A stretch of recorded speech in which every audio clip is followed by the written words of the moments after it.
King Malcolm is brooding over the event horizon, drinking Nespresso Napoli out of a silver chalice and listening to sonic waves of wonder on his supernatural Victrola. But now, my friends, it is time for Creativity is the Cure. All right, we are back with Creativity is the Cure. Today, I have a very special guest, my own older brother, Jim Moore. How are you doing today, Jim? I'm doing okay. It's summer break. You know, when people who are in the teaching business are asked what are the three things they like best about teaching, they say vacation, vacation, vacation. I'm not that cynical, but it sure is nice not to have to go someplace in the morning for a couple days. Exactly. I can totally relate, and I think all of us over the summer try to get everything done that we couldn't do during the year. That's correct. All right, so most people think about creativity in general. They might think of art or music or dancing or things like that, and all of those we will get to. However, the main gist of this podcast is really thinking about how to use that part of our brain that allows us to have creativity, and we're going to get to how can we use that improvisational part of our mind to get through difficult struggles in life? On that note, I found a great definition I really like that says, creativity is defined as the tendency to generate or recognize ideas, alternatives, or possibilities that may be useful in solving problems, communicating with others, and entertaining ourselves and others. What do you think about that? I think that's a pretty good broad definition of creativity. All right, I think it covers a lot of. It addresses a lot of the things that we think are creative, and implies some things that, in fact, are creative, but we don't often label them that way. Right. I think that's a good answer. And it was about a year ago that I was going through some struggles and I couldn't figure out what to do. And I had been reading some books about creativity by people like John Cleese and Questlove and Rick Rubin. And I just started to think, I was like, wow, I'm a jazz drummer. I have to improvise on the spot as a teacher. I never know what's going to happen. I have to really think on my feet. And I said, well, wait a second. This is the same part of my brain. This is pretty cool. And the fact that I'm a very creative person helps me in different aspects of my life that aren't traditionally creative. Would you agree with that? I do. And I wonder, you identify yourself as a particularly creative person. I wonder sometimes if we all are creative, and you have just become sort of expert in tapping into your creative instincts, through necessity. I mean, look, you're faced with a room full of 14-year-olds. Right? You better tap into your creativity, right? It's kind of like the Terminator where it's like access denied. Then you're like, ding, ding, ding. Okay, I got it. That's right. It's interesting that you read the Rick Rubin book, yes, Malcolm, because I bought it. I've got it. I haven't read it yet. I just finished Elizabeth Gilbert's Big Magic, which is also... you recommended that to me. I just got it, but I haven't started yet. What do you like about that one? Yeah. Her approach to creativity is to assume that what is getting in the way of our tapping into our creative instincts is fear. Right. Especially when we're creating a thing, right? When we're going to do a painting or we're going to try and sit down and write something. I think that's particularly good, especially for those of us who think too much about what we're trying to accomplish, and for those of us who are working with students who are sort of, I think, naturally worried about not being perfect. Right. That's a great point, especially from a teacher's point of view, to observe that. Actually, I have an advanced class that I'm teaching this year, and they're summer reading. And I teach at a private school, so I can make the kids do the reading. Right. They're reading Big Magic, and we're going to spend 2 days discussing that book right at the Who is that by, for our listeners, if they haven't heard of it? That's by Elizabeth Gilbert, who is one of the foremost American women of letters. That's a broad term for somebody who writes a lot of different types of things. Her most famous book is Eat, Pray, Love, which of course, that one I've read. Yeah, I think many people. The other book I read, I don't know if you've seen this, Malcolm, is Julia Cameron's The Artist's Way. Yes, actually, I was just trying to remember the title of that. I got that one, I think Laura Wilder recommended I read that. I must have read that 15 years ago. I was thinking of rereading it. And I think you can also get a workbook, and there's actually courses you can take, right? There are, and I don't think all the courses and things are necessary, but right. I think the lessons from this book is really good. Now, I got this book from Mom. Right. Probably 15 or 20 years ago. At least that long ago. And that's got some good exercises in it. And let's be clear, this is for everybody. I mean, when I say I identify as a creative person, it's just that those types of things tend to be what I'm good at, like, music and teaching and a lot of practical things like math or working out finances and things like that. That is not my specialty. So I don't mean to dissuade anybody that isn't creative in the same way as me. In fact, I wanted to bring up our dad, who we lost about a year ago. I think one of our favorite things is when we would get Dad to draw. And the best thing about it is he couldn't draw, but any of these that I find, I absolutely love these drawings. They're so crazy. They're verging on Picasso's abstract work. Yeah, it's very basic. Dad was a very creative guy in a different way. Yes. And I think it gets more to your definition. Dad, for our listeners out there, was a trial lawyer for about 50 years. So he's the guy who would get up in the courtroom and say, "Ladies and gentlemen of the jury, I put it to you," that sort of thing. And Dad and I had a long conversation about what he did and what I do and how that might dovetail. And what Dad's job was eventually was to come up with a compelling narrative that would ring true with the jury. And let's not forget, so people know too, he was an amateur actor, and in my opinion, very good actor. And you have to have those skills.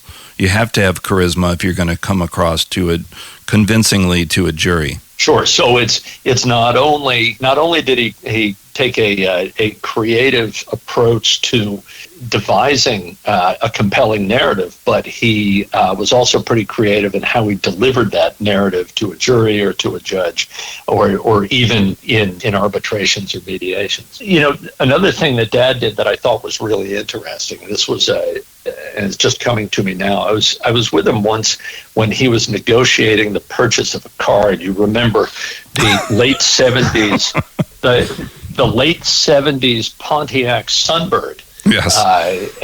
And so he said to me, "I want you to come in and watch how I do this." Now, I was probably about 16 or so, and I saw the sort of play acting he was doing as he negotiated with a guy. Yeah. And he leaned over to me at one point. He said, "Watch this." And he takes his business card out, and he slaps it on the salesman's desk, and he said, "The deal you're proposing is no good. If you really want to be serious, give me a call." And of course it says James C. Moore, attorney at law, and the whole bit. And he looks at me and he goes, "Get up, let's go." And so we start walking out the dealership. Yeah. And so the guy comes running after us, and he said, "Well, I think we can continue to talk, Mr. Moore." And he struck the deal an hour later. It was a really very creative, I thought, approach to doing this, and one that in 2001 I used myself when I was buying a car. And I pulled the same thing. I pulled my business card out and walked out the door, and the guy called me about 5 minutes later and said, because we had cell phones then, and said, "Mr. Moore, can you come back?"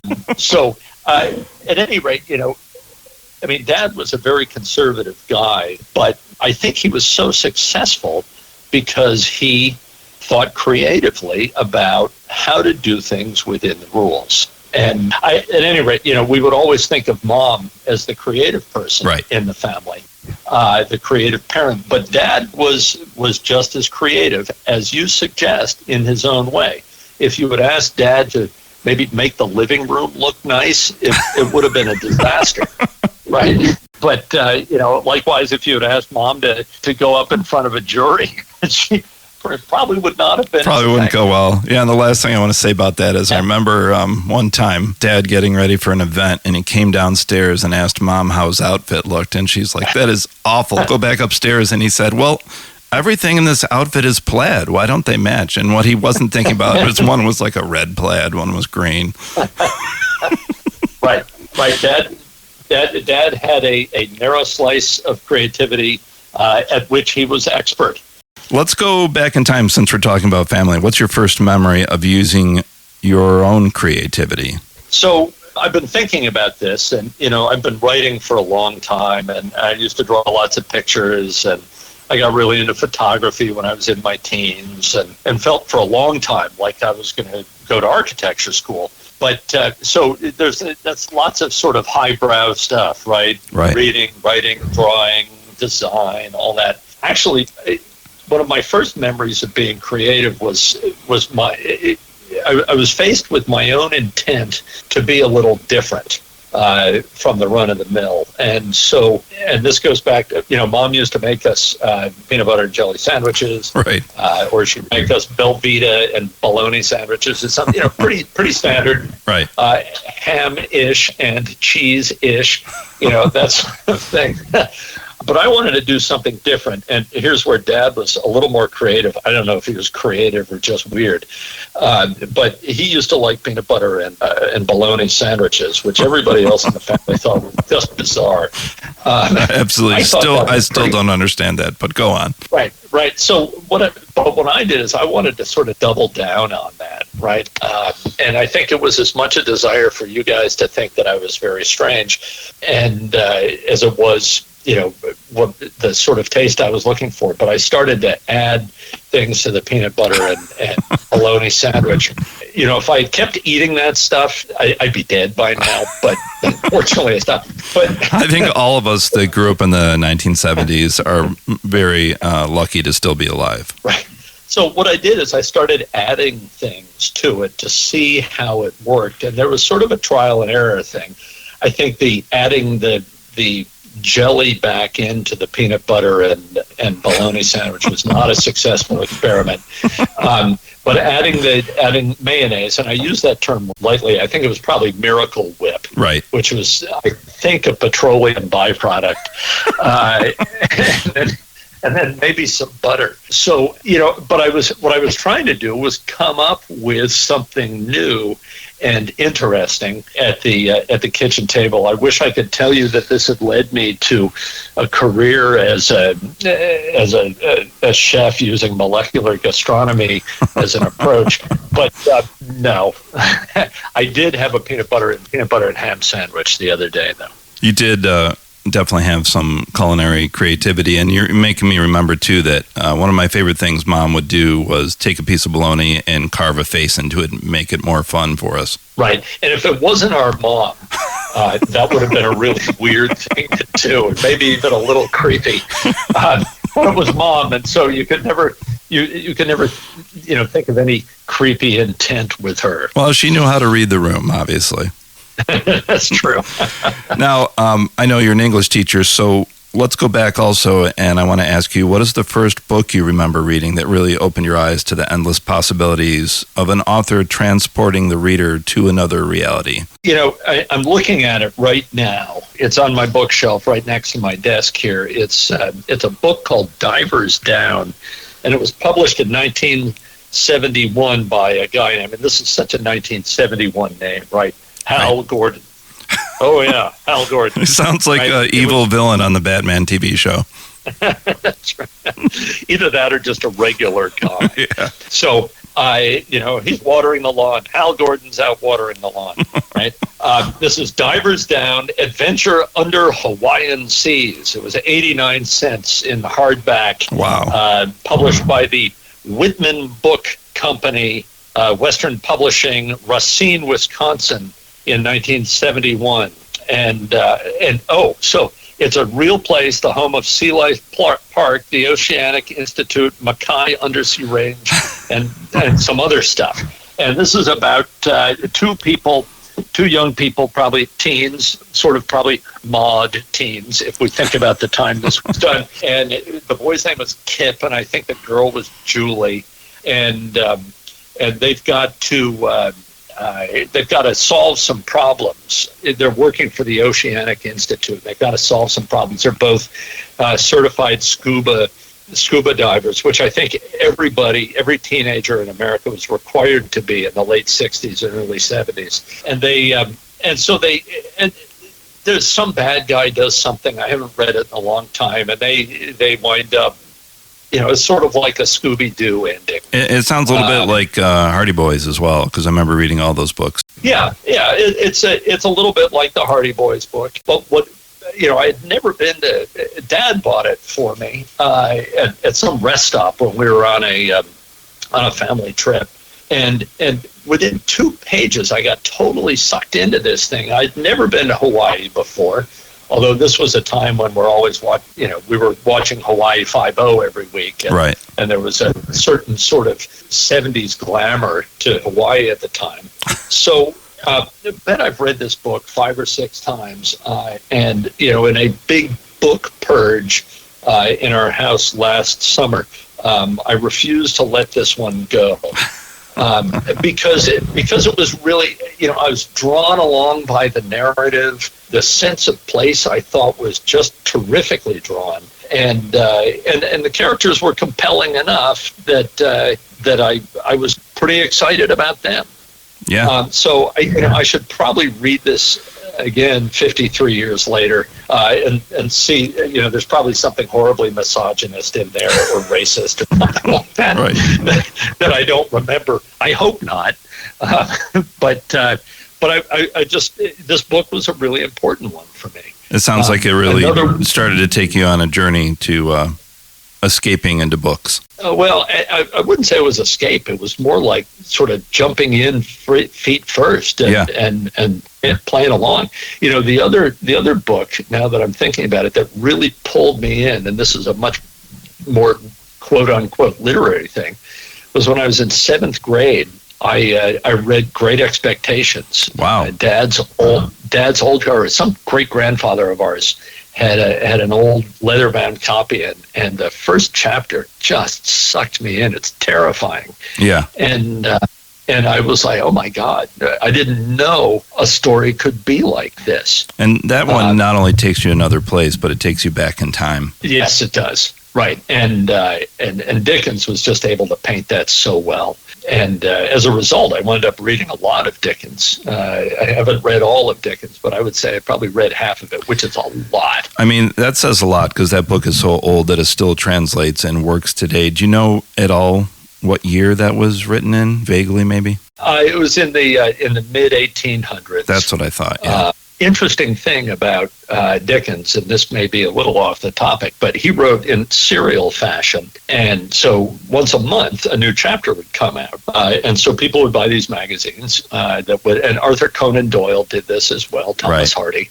And so every month you'd run out and get this magazine and read the next chapter of this. I'm sure that if you think about it, this is going to sound very similar to what we see on Netflix and Amazon Prime and these other serialized shows. This, Dickens, among others, invented a literary format that we follow today, right? That Netflix has just mastered.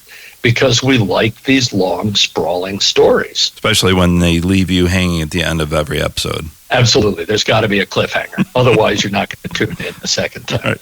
Now, we kind of covered this a little earlier. I was going to ask you, were your parents creative? We've established that. But do you think their creative identity was passed on to you at all genetically in any way? And another way to look at this is, do you see any of mom or dad in your, do you recognize that in your own personality? Sure. First of all, I question whether it is a genetic thing. I do think, and this is me, my expertise in psychology and the way the brain works has been gained through some sort of osmosis. My wife is a clinical psychologist. And so, I come up with these ideas which are reductive and simplistic, and I run them by her, and then she says, "Well, no, you're wrong, and here's why." But there are some. So and I would want to ask her about the whole genetic aspect of things. This is sort of the nature versus nurture question. Absolutely, right? Yeah, good point. I definitely think that creativity or the instinct for creativity is nurtured. And so if your parents or those people who are raising you, whoever they are demonstrating curiosity, they're demonstrating an interest in making things different or better or making things work out. I think you see those examples and you say, oh, I can do this. Just like my story about Dad doing the car negotiations, showing me how to negotiate. 25 years later, I did the same thing. I think that's a good point with the nurturing and the curiosity and the environment. But I think on the flip side, too, I just finished reading a great book, biography of Darrell Hammond, the famous comedian. Yeah. I mean, if you don't know who he is on Saturday Night Live, he probably did the best Clinton ever. He had an awful childhood of physical abuse and neglect and things like that. And, I've always been awed and inspired by comedians. And I've noticed quite a few of them use comedy as a defense mechanism. I think that sometimes they seek attention and escape from whatever trauma is looming in their head from their childhood. Have you ever thought of that before? Right. I think that's sort of a trope we hear a lot, and as a result, or not as a result, but we hear it a lot because there's probably an element of truth to it. I do think that people are drawn to other people who make them laugh. Right. And so I think that's another way to think about it is, how did I want to meet girls when I was in school? I tried to make them laugh. Right. It's, of course, there's an occupational hazard with trying to make people laugh, and that's if you bomb or offend them. Right. But so there's some trial and error there. Especially when you have a piece of bologna with a face on it. That's right. But I do think that sense of humor can be not a weapon, but a defense, or a way of sort of holding a hand up and saying, let's not take this thing too seriously. Right. But I do know that just about everybody likes to laugh. Yeah. And so, if you think about your theory that you just suggested, that you're trying to make people laugh so you feel better. I mean that if you're not accepted, earlier in your life, making people laugh might give you a way to that acceptance with other folks. Right. So. I think comedians come from a lot of different places. My friend Stephen Campman, who I think I've introduced you to, who's a guy you really want to interview, is the guy who wrote Rodney Dangerfield's Back to School. Right. And, Stephen grew up in pretty good circumstances like you and I did. And he's just plain funny. And he and Darrell Hammond are good friends, by the way. Oh, wow. Darrell was in a movie that Stephen produced and directed. Do you know what that's called? It is called Buzzkill. Oh, okay. I'll have to check that out. That sounds great. And Darrell Hammond is the serial killer. Of course. Yeah. I don't think that's the first time he's played one of those. I think he played one on Criminal Minds, too. Yeah. I think there are lots of different ways, right, and lots of different reasons that people want to be creative. I just, if I ask my wife, is there a creativity gene, she's probably going to just look at me funny. And so I only laugh because I know that look. Yeah. No, I think you're making a good point. You're making a great argument that it has much to do with the environment, and it's something worth looking into. And maybe I have some, not only, like you said, therapists, psychologists, friends, but doctors. That would be a good avenue to explore. Yeah. So You told us a little bit about this, but just to clarify, where do you work? What subject do you teach? And how many years have you been teaching there? All right, so this is the 30-second elevator pitch, right? So I work at a place called Blair Academy. It's a boarding school in northwest New Jersey, which is we're about an hour west of the George Washington Bridge for people who know the geography of New Jersey. Although in appearance, I might as well be in central Pennsildania. I mean, I had a fox in my front yard this morning. I saw bears last night. Right. And so we're in a very small town out here. It's a school with kids from all over the world. So pretty diverse population culturally. It's probably more diverse than just about any public high school you're going to run into, because public high school populations are determined by zip code. Right. Our population is determined by our desire to have as wide a range of kids in our classes and ability groups in our classes as possible. So, one of my freshman classes this year had kids from 5 different countries. I had 12 kids in the class, 5 different countries. That's incredible. So it's cool. My kids went to this school. Our nephews, Nils and Jim, and our niece, Lindsay, also went to the school. And those 5 kids have friends from all over the world. They can go anywhere in the world and find somebody they went to school with. That's really cool. So what do you teach there, and how long have you been there? So I've been here. I just completed my 25th out of the last 34 years, and it doesn't bear going into what I was doing for those 9 years in absentia, right. At least for this conversation. But I am chairman of the English department, and I've had to be a pretty creative guy in that role. I also taught microeconomics for 10 years. Okay. And I coach a sport called squash. Now, I wanted to bring this up because we grew up playing squash, and I know what it is. Mostly when I bring it up in a conversation out here in Los Angeles, I get the dead blank stare. And I just always use my line, it's like racquetball, but the ball doesn't bounce. Well, first of all, racquetball is the checkers version of squash. I am an unrepentant snob about squash. I might have tried to set you off with that one, but go on.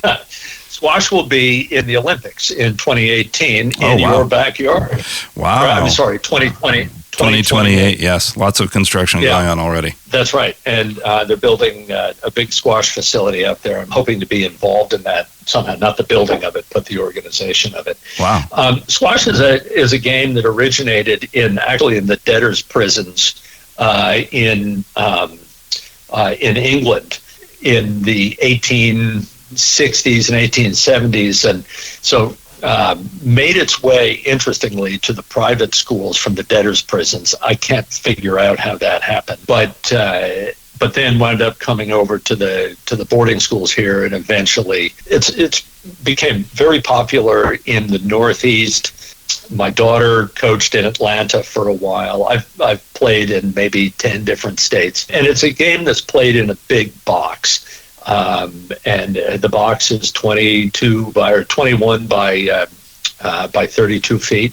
It's a big white box with some lines on it. Racquetball has evolved from that because it's easier to play. But you knock a little black ball around with two things that look like badminton rackets on steroids. They're not as big as tennis rackets, but they're about the size of badminton rackets. They're just a lot more robust. So I've been coaching this sport. I played this sport in college. I've been coaching for decades. I've been involved at the national level. How did you originally get into playing this, building an interest? That was Dad. Dad used to play squash himself. And he would often take me to the squash club and put me on a court to hit by myself while he was whacking the ball around with one of his law partners. And so I just, I can't think of a time since I was 8 years old that I haven't played squash, except for maybe the last few months when I've been injured. Yeah, that sounds about right.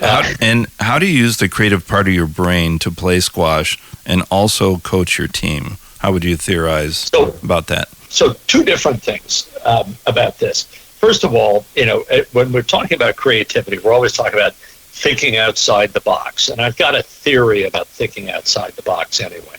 But let's use squash as sort of a metaphor for a creative approach to think. The box is really clearly defined, right, by those dimensions I just gave you. And there are lines there, and there are lines that show you where you've hit the ball out of bounds. Right. And there are a very clear set of rules. You're trying to make the ball bounce twice before your opponent gets to it. So how creative can you be within that sort of very closely defined structure? And the answer is extremely creative. So and a good way to think about this is the two countries that have the best squash players are England and Egypt. Wow. And we could talk for hours about why that's the case, but they have two different approaches to the game. The English approach to the game is it's a war of attrition, right? So you're just trying to wear your opponent out. You're trying to keep the ball away from it. Right. And the first man to fall on the floor dead loses, right? The Egyptians play a much more interesting and creative game. They are trying to keep their opponents off balance all the time. They're moving the ball around to the four corners. They're using the side walls a lot. Kind of like English, a distraction, would that be? No, what you're trying to do is fool them into going one way and then going the other way. So I'm hiding my shot, I'm hiding my shot, and then I hit it a little bit late and it goes to the opposite side of the court. And with the English game, you hit the ball 50 times down the right wall, and you're trying to just wear your opponent out. Right. Both of these are equally valid, right? And it depends on how good you are at that particular game. The way I would love to be a great Egyptian-style player, I don't have the racket skills to do that. Right. But I can run for a long time, and I can pound the ball. So I tend to play more of an English game. Right. So same box, two different approaches. Right. And now that's a great answer. So let's say that your team is losing a game. What's a creative strategy you use to keep the players positive, focused, and possibly in a better frame of mind so that they can still win? My coaching, my match coaching has evolved a great deal over the years. The rules apply here. So in between games, I have 90 seconds to talk to my player, and I can bring another player or two with me to sort of provide moral support. I used to take detailed notes in between the games and say, okay, Ellie or Kendall or whoever I'm coaching, here are the four things you need to pay attention to in the next game. Now, squash game, goes on at our level. Squash game goes on for maybe 8 to 15 minutes before that particular game is over, and you get ready for the next game. Oh, so not that long. Right. Well, the thing is, we'll play 5 games, right, and that'll add up to 50 minutes or so. But I realized that I had only 90 seconds, and this girl is going to have been running around and exhausted and probably feeling some pressure. And so what I've done is I've started to say, I'm only going to tell you 1 or 2 things that I want you to think about, because she can only process 1 or 2 things in 90 seconds. Right. She's about to go off onto the battlefield again. Right. And she can't keep a list in her mind. And that's not because she's limited at all. It's just because of the conditions. Right. Of the situation. She's right? already got to compartmentalize so much stuff. You don't want to overload her with information.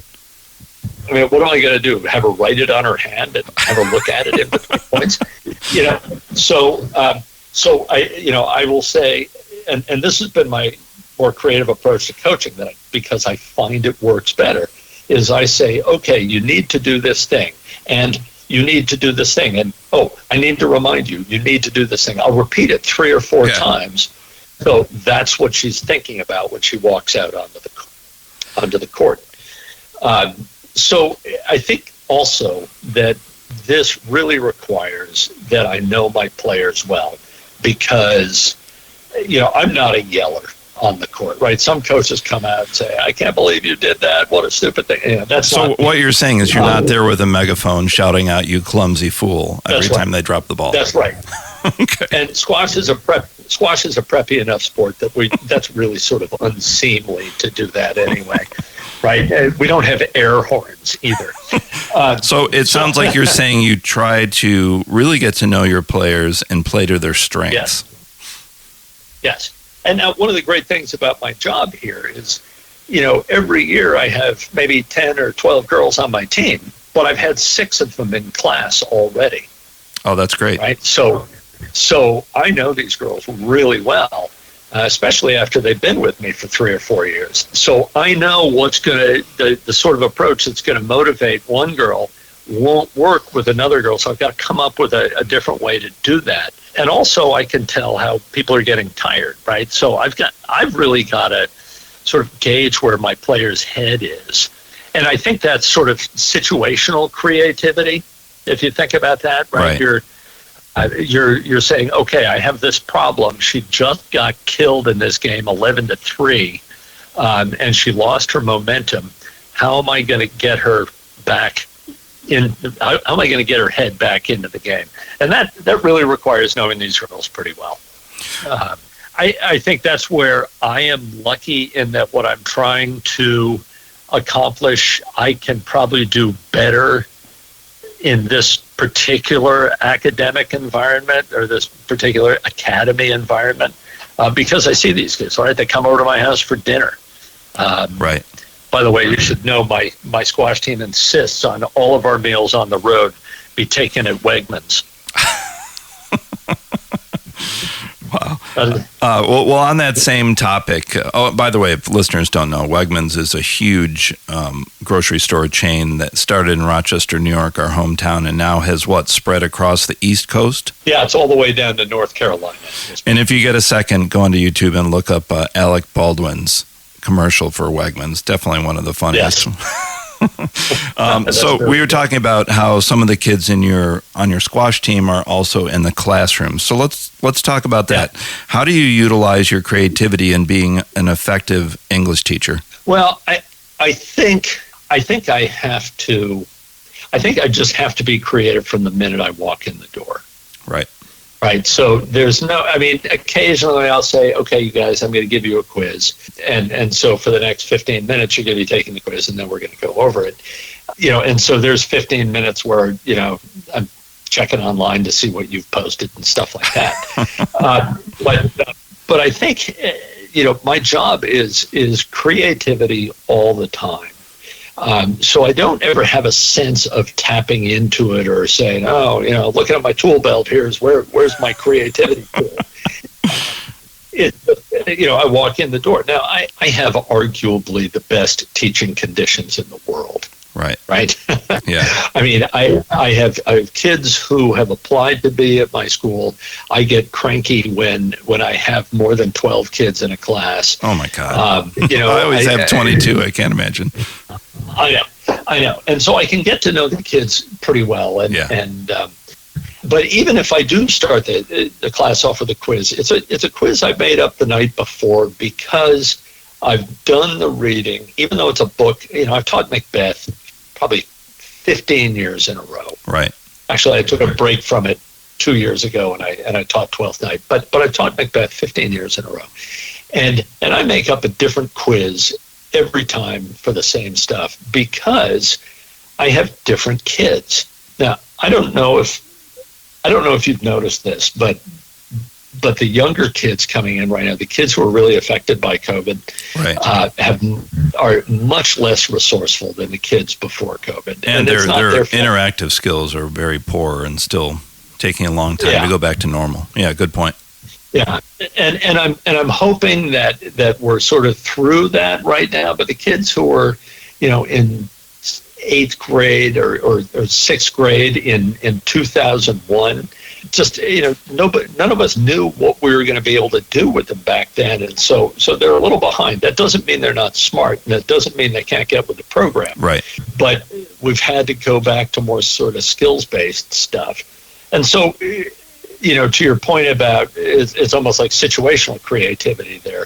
It's like, oh, okay, yeah, these guys haven't been very good at reading the book, so I'm going to have to try a different approach to hold them accountable, because what I'm trying to do is get to that thing at the bottom of Bloom's taxonomy that allows you to learn. They need to have sort of a critical mass of understanding of things in order to move forward.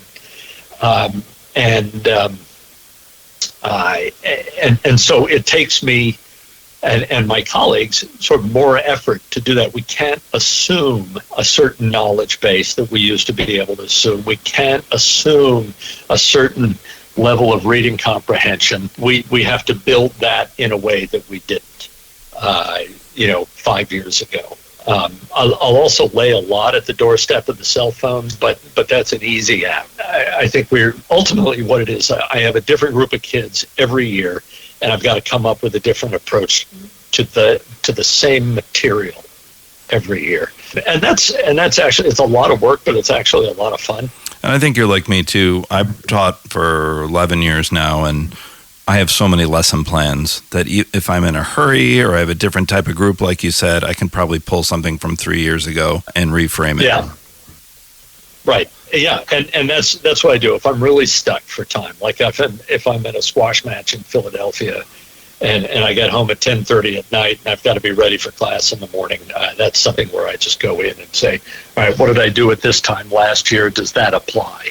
And actually, that's sort of like me doing a cover of my own work, right? Because I am gonna change what I did last year, but it's going to be evolved. Right. Who was a mentor that helped you develop your teaching style, and is it still in mind often when you teach students? I think for me, mentors in teaching have been people who've sort of given me permission to do something different. I'm thinking about a guy, you've met him. For those of you who don't know this, my brother Malcolm actually officiated at the wedding, at my wedding when Wendy and I got married 15 years ago. That's right.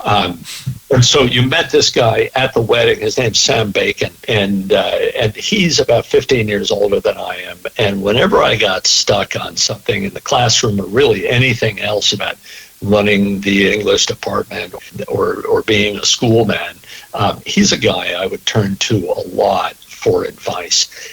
Sam and I, he's retired now. Sam and I continue to be friends. And I'll call him every once in a while and say, hey, there's this thing going on. What do you think? So I would say in terms of my teaching job, he has been a great mentor to me. For coaching, geez, there's so many people. The guy who first taught me how to play squash, a guy named George Armstrong in Rochester, another guy named Fred Weimuller, who really was a great squash thinker and a coaching thinker. And then a good friend who's actually a lot younger than I am, who was a very successful college coach for about 20 years until he retired and is now doing some other things. But so I've had those examples, and fortunately those people have been willing to serve as mentors for me as well. And as a result, you stay in this business long enough, and you're nice enough to people, and eventually they want you to be their mentors too. So I have some students, or some not students, some younger teachers who I sort of help along as well. That's great. Tell me something about being a teacher that you never expected. Well, first of all, I never expected that I would be good at it. Right. And the big surprise for me that that's really been gratifying is that I'm a lot better than I was 10 years ago. And 10 years ago, I won a big teaching award. And what was that? So our school has some endowed teaching awards, and this was given by a family that was very prominent at the school. And to my astonishment, they called me up and gave me the award at the end of the 2013 academic year. And I thought I was way away from that, but evidently my colleagues didn't. But I look back now at what I was doing in 2013, and I was certainly doing a good enough job for my colleagues to say, wow, he's really good at this. I was half the teacher then that I am now. Right. And so that's been a really sort of cool surprise, is how much better I can get. I've changed my approach to what I do in the classroom dramatically over the past 5 or 6 years. Part of that was COVID making me do that, but part of that was just me understanding better how kids learn. Yeah, and I find it fascinating. I mean, some people keep doing the same thing their whole lives the same way, and that's fine. But I'm always fascinated by people that are growing and changing and taking big leaps. So it sounds like you're right along the same lines. Yeah, I mean, I'm probably 5 years from my retirement, and this, I now have a lot of confidence in my ability to meet the challenges of all this whole AI thing, which is freaking everybody out, has just got me super energized. I'm trying to figure out how to use this in a way that really helps my kids get smarter at English. Plus, if you deny it, it's just inevitable. And like any new technology, there's good stuff and bad stuff about it, but it's a reality we have to deal with. So you might as well try to be positive and see a good way to help kids continue to be creative. Well, I'm wondering if there's a way with AI to actually make us more effective in the classroom, right? To make us better. Remember how the calculator democratized math for people, right? So exactly, we went right from the abacus to the calculator. Well, but the thing is, more people had access to problem-solving skills because the idea of doing calculations was out of the way. Yeah. And everybody said, oh my God, this is going to make people stupid. Well, no, it didn't. It just made more people use math because it was easier to use math. Yeah, and that makes me think of our younger son, Caleb, who is an expert at Unreal Engine, which people use to make video games. And he said a lot of his friends are using the AI to do the code because they can spend more time making their creative environments. I think we're seeing this all over the place. I think ultimately, after we get over the fear of this, we're going to be able to harness it and really use it in productive ways. Of course, the bad guys can use it too, so we got to figure out how to. We're back to the supervillains. Yes, how to vex them in that pursuit. All right, Jim, we like to end our conversations when I read some quotes and I have the interviewee respond. So the first one is by one of my favorite authors that you turned me on to, Robertson Davies, who I think you recommended the Deptford trilogy to me, correct? That's right. That was the start, and he wrote 3 different trilogies. That was probably the most prominent of them. So he said at one point, a truly great book should be read in youth, again in maturity, and once more in old age, as a fine building should be seen by the morning light at noon and by moonlight. What's your response to that quote? So I read his book, The Manticore and Fit Business, actually the whole trilogy when I was in my 20s. I read it again in my 40s, and I read it again since I turned 60. So that's almost 2 years from now. I don't know. Does that qualify for old age? Am I old yet? Absolutely. Well, you're a little bit older than me. So I expect that I will read that book one more time, right? Or that trilogy one more time, because it's meant something different to me each time. Now, I couldn't really put a finger on exactly what it's meant, but I've walked away from it going, each time I've read it, but I've been saying, about something else each time. Right? Each time. So, yeah. And so, yeah, it's I've got my 3 Penguin copies of that. Those are a little farther down the bookshelf than the one I referenced earlier. So I agree. A really great book is you're going to find something different in that. I just read a book about a woman who's read and taught The Great Gatsby maybe 30 times, and that's the gist of this book, is how much more you get out of it with each reading. Right. And so, I do this with Macbeth too, right? The rereading. I'm reading it totally differently than when I started teaching it 15 years ago. Right. So they're still all dead at the end, except for the guy named Malcolm, who's actually fine. There you go. Inspiring. He winds up being the king. You were telling me recently about some of your favorite authors, and I looked one of them up, and she seems really fascinating. Her name is Andrea Barrett, and her books look really cool. I definitely want to get one. But she said... She's from Rochester. That I didn't know as well. She said in an interview, we write in response to what we read and learn, and in the end, we write out of our deepest selves. I think that's a really interesting thing, and I've heard that from her before, and I actually got to know her a little bit, and that sounds like her too. Yeah.